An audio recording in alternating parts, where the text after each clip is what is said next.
90 Day Fiance. Happily Ever After? Fans question cast. 90 Day Fiance. Happily Ever After. Fans are questioning the cast for the upcoming Season 8. The cast members were just revealed, but not everyone is thrilled with who was chosen. It makes sense why enthusiasm is lackluster. So, what are fans' thoughts? Read on for more details. 90 Day Fiance. Happily Ever After? Fans question cast. The cast for Season 8 of 90 Day Fiance, Happily Ever After? Was just released.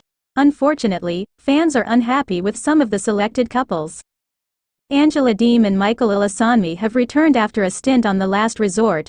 Their marriage has consistently been so up and down, especially since he has lived in Nigeria most of the time.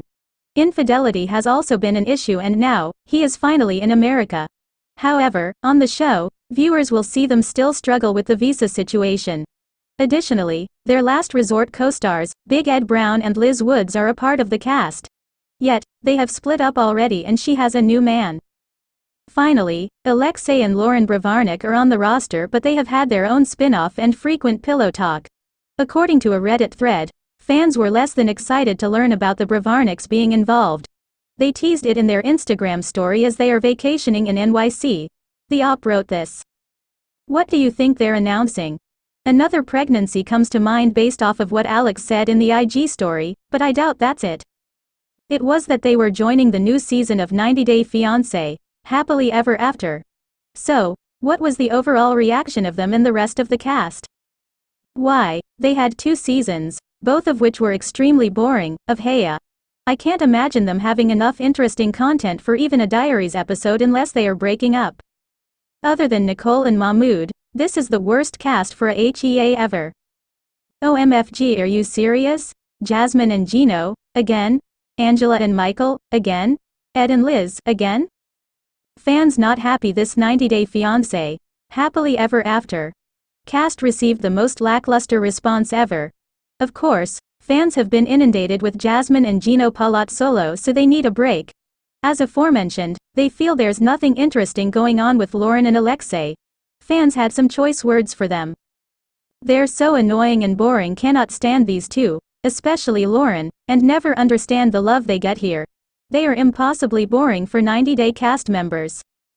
Nicole and Mahmood have not been seen in some time, so it makes sense fans are slightly excited to catch up with them. Other than that, it appears this will not be a season that does all that well. Are you looking forward to it, or will it be background noise? Let us know in the comments below. 90 Day Fiancé. Tyre's Valentine's Day plans spoil his single life Season 4 storyline. Tyre Mollett, who was catfished by Carmela, celebrates an unconventional Valentine's Day. He teases spoilers for 90 Day, the single life season. Tyre Mollett reveals his Valentine's Day plans, indirectly spoiling his story on 90 Day, the single life. The Modesto, California, resident first debuted on reality TV in 2023. He joined 90 Day Fiancé before the 90 Days Season 6, where he pursued the love of his life, Carmela. Tyre loved his girlfriend and took care of her financially as much as he could. However, she always refused to meet him and only dated him online. Unfortunately, Tyre eventually discovered there was no Carmela. Instead, someone named Christian catfished him and pretended to be his girlfriend for money. In 2024, Tyre returned to 90 Day, the single life Season 4 to take another stab at love. His latest Valentine's Day plans reveal that he's apparently in a relationship right now. Recently, the 33-year-old man talked with In Touch and shared that he won't go anywhere to celebrate Valentine's Day, though. He said, "I will be staying home." Tyre explained that the person he wants to be with on B-Day lives a little far away. Therefore, he decided to spend time at his house making a nice meal for his mother, the #1 lady in his life. Tyre has had a harsh romantic life over the last few years. He got catfished by another man who pretended to be his girlfriend, Carmela. On 90 Day, the single life, he was ghosted by his date, Tiffany, who led him on and never met him. Tyre then decided to cool off and go on a boys' trip to clear his mind. Surprisingly, the plan worked out as he bumped into another lady while traveling. Recently, Tyre sparked a romance with a woman named Teresa, who seemed like a good match for him. She referred to him as a teddy bear. Tyray talked about his Valentine's Day plans without getting into much detail. Therefore, it's hard to predict what he means. It may be that he managed to get into a relationship with Teresa but couldn't meet her. Modesto is nearly 20 hours away from Teresa's hometown in Colorado. At the same time, it could be that Tyray isn't in a serious relationship yet, so he decided to stay home. If he were in a serious relationship, he could have booked a flight to meet the woman of his dreams. However, the reality TV star chose his mom over whoever that person is. Tyray has been trying his best to get into a relationship. He's working hard and putting it all on the table. He is also trying to improve his lifestyle and go out more than before. In recent months, he has lost weight and is living a more active lifestyle. The only thing Tyray needs now is confidence and a smart attitude. He's still too sweet and gullible for the world, which may be why he hasn't been in a romantic relationship yet. Hopefully, the 90-day, the single life cast member will mature himself and let his inner alpha out.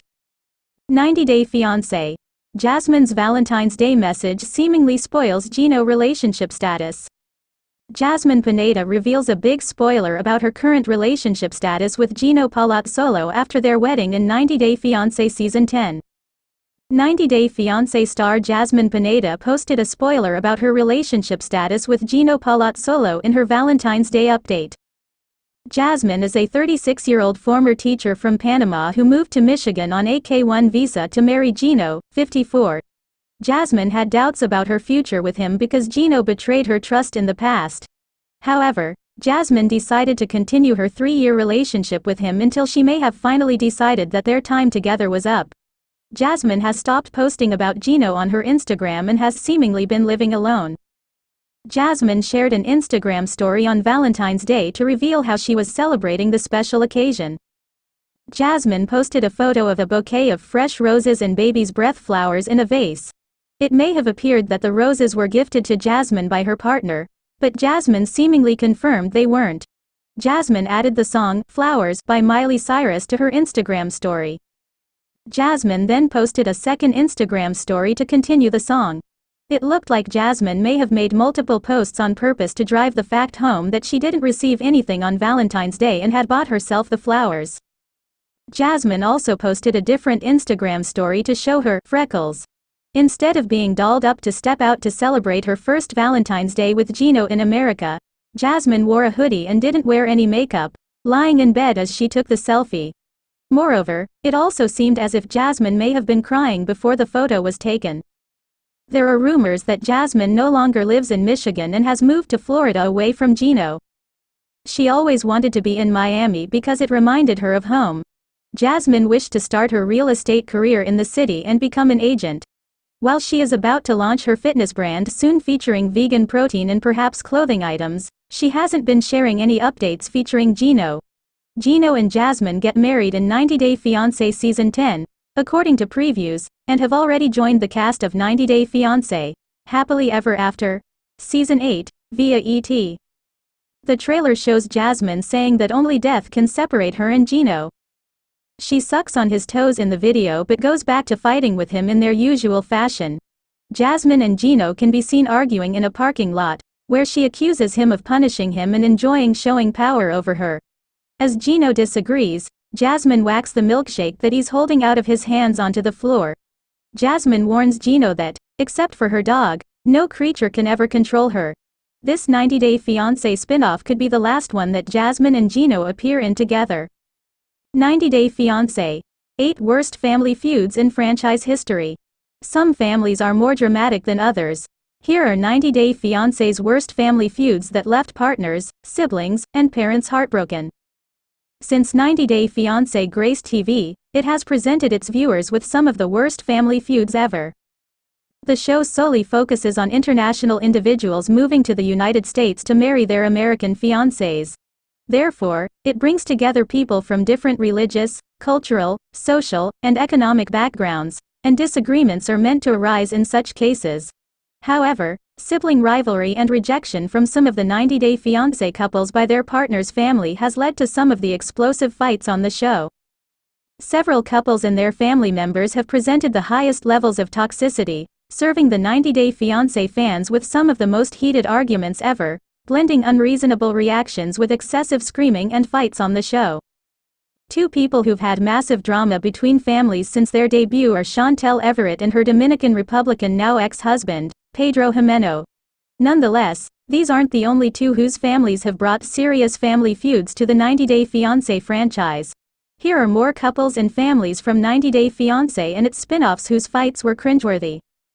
Ariella Weinberg, aka Ari, and Biniam Shibre, aka Bini, met when Ariella was traveling in Ethiopia before introducing their relationship in 90 Day Fiancé, The Other Way Season 2. Ariella's first marriage to Leandro Fosk had just ended, and she wasn't looking for a partnership.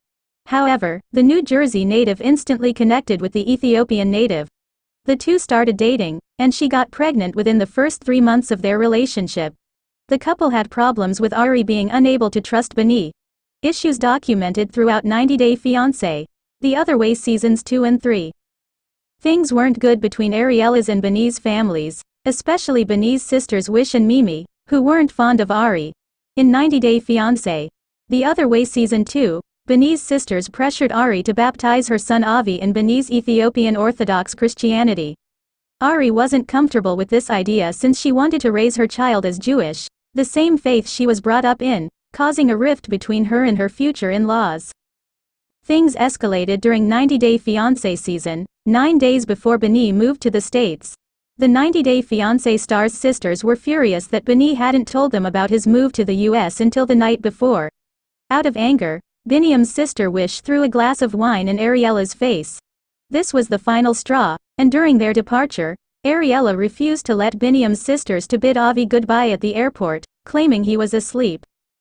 Melanie Bowers and DeVar Walters were by far one of the least dramatic couples of the 90 Day Fiancé franchise. The two met when Melanie was vacationing in Jamaica, DeVar's native country, and quickly fell in love. Melanie had a hard time convincing her family members that DeVar loved her. Melanie's sister was certain the Jamaican man was using her for a visa and money. Her parents were also worried about their relationship, stating that they thought Melanie went to Jamaica to have fun and were taken back to hear her connection with the Jamaican native was serious via 90 Day Fiancé. Miona and Jibra Bell met while Jibra, a musician, traveled to Serbia with his band, Black Serbs, and hit it off immediately before getting engaged a few months later. Despite their deep chemistry, the couple hit a major roadblock on their 90-day journey, arguing about finances and where to live. The Serbian influencer and model had an issue living in in-laws' South Dakota home, crashing her dream of living in Los Angeles. Most of the couple's arguments involved their living situation.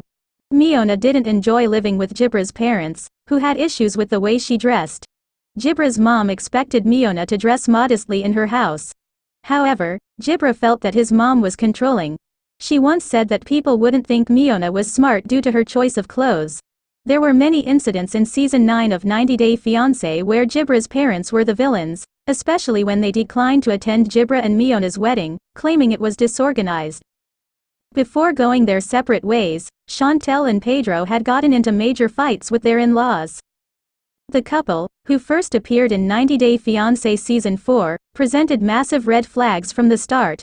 Chantel hid her relationship with Pedro from her family, stating he was just a friend, and revealed the truth a few days before the 90-day period lapsed. There were several confrontations between Pedro's mother, Lydia Jimeno, and sister, Nicole Jimeno, when Chantel's family insisted he was using her for papers. In one episode, Chantel's family claimed Lydia groomed her son into marrying an American. Chantel's parents, Karen and Thomas Everett, had a serious feud with Pedro and often expressed their concerns about him marrying Chantel. Things got worse when Chantel's brother, River Everett, fought with Pedro during a family dinner during the family's appearance in 90 Day Fiancé, Happily Ever After, forcing everyone to break them up, including the producers. These incidences were documented throughout the show and on their spin-off show, The Family Chantel. The 90 Day Fiancé alumni accused Pedro's family of sending voodoo after receiving a package from Santo Domingo, where her former in-laws reside. Chantel claimed the package smelled bad, with her mother claiming it came from Pedro's family. It wasn't the first time Karen had accused Pedro's family of practicing witchcraft. While visiting Pedro's family in the Dominican Republic, Karen refused to eat chicken feet, claiming Pedro's mom could have used these parts in a voodoo ritual. Elizabeth Pothest, aka Libby, and Andre Castravit had undeniable chemistry from the start. However, the family drama played a huge part in how their relationship turned out during their appearance on 90 Day Fiancé. Libby met her Moldovan lover on a dating app while visiting Dublin in 2016, fell in love, and married in 2017. The 90 Day Fiancé couple didn't have the easiest of marriages, with Libby's relatives constantly attacking Andre and questioning his motives. Things got more awkward in 90 Day Fiancé. Happily Ever After. Season 4, when Libby asked Andre to work with her dad, Chuck Pothest, which he rejected. The family feud got so bad that Andre and Charlie Pothest, Libby's brother, fought during a family reunion at Chuck's house, via 90 Day Fiancé. Kalani Fagata and Asuelu Palaa's love story unfolded during Season 6 of the 90 Day Fiancé, but cracks started to show after the birth of their second child. Although Kalani's parents were skeptical of their relationship, they blessed their union and supported the couple as Asuelu settled in the U.S. However, Asuelu's mother and his sister, Tammy, accused Kalani of stopping him from sending money back home. At that time, Asuelu worked part-time, so he didn't have enough money to send to Samoa. The financial family feud got so bad that Tammy threatened to beat up Kalani for making her brother put his sons and Kalani before his Samoan family. David Toborowski met Annie Suwan while traveling in Thailand. Then 24-year-old Annie sang at a local bar, charming the American divorcee, and their love blossomed. David has 2 kids from his previous marriage, and his strained relationship with Ashley, his eldest daughter, was well documented on 90 Day Fiancé. One time, during a family dinner with Ashley and his son Jacob, Ashley expressed her dissatisfaction with her father's desire to marry Annie too quickly. Although Jacob tried to change the conversation, Ashley wouldn't let it go, throwing water into her dad's face when things got too heated. Ashley's anger came from feeling abandoned by her father, who left for Thailand after his divorce and met Annie. Their relationship with Ashley has improved, and she has warmed up to her stepmother. Ashley even traveled with Annie and David to Thailand, as documented in David and Annie. After the 90 Days Season 2. Larissa Lima was a charming soul before she turned into a monster. The 90 Day Fiancé star seduced Colt Johnson into liking her before taking him through hell during their dating and married life. She demanded flowers after landing, which is one of the most memorable moments of Larissa's first few hours in the US. Later, she went on to have one of the most strained relationships with her mother-in-law, Debbie Johnson. Colt and his mother came as a package, as he constantly consulted his mom before making any decisions. Debbie was worried that Larissa was mistreating Colt, and Larissa felt that her mother-in-law was overbearing. The women often fought until Larissa divorced Colt. These 90 Day Fiancé stars continued taking jabs at each other, with Larissa shading Debbie on 90 Day Fiancé, Happily Ever After, stating that living with Colt and Debbie was a nightmare. The former 90 Day Fiancé star also had an explosive fight with Colt's cousin John at a family barbecue after he accused her of using Colt for money. Larissa and John got into a screaming match where Larissa disinvited him to her wedding, stating, "Who is against the queen will die," via 90 Day Fiancé.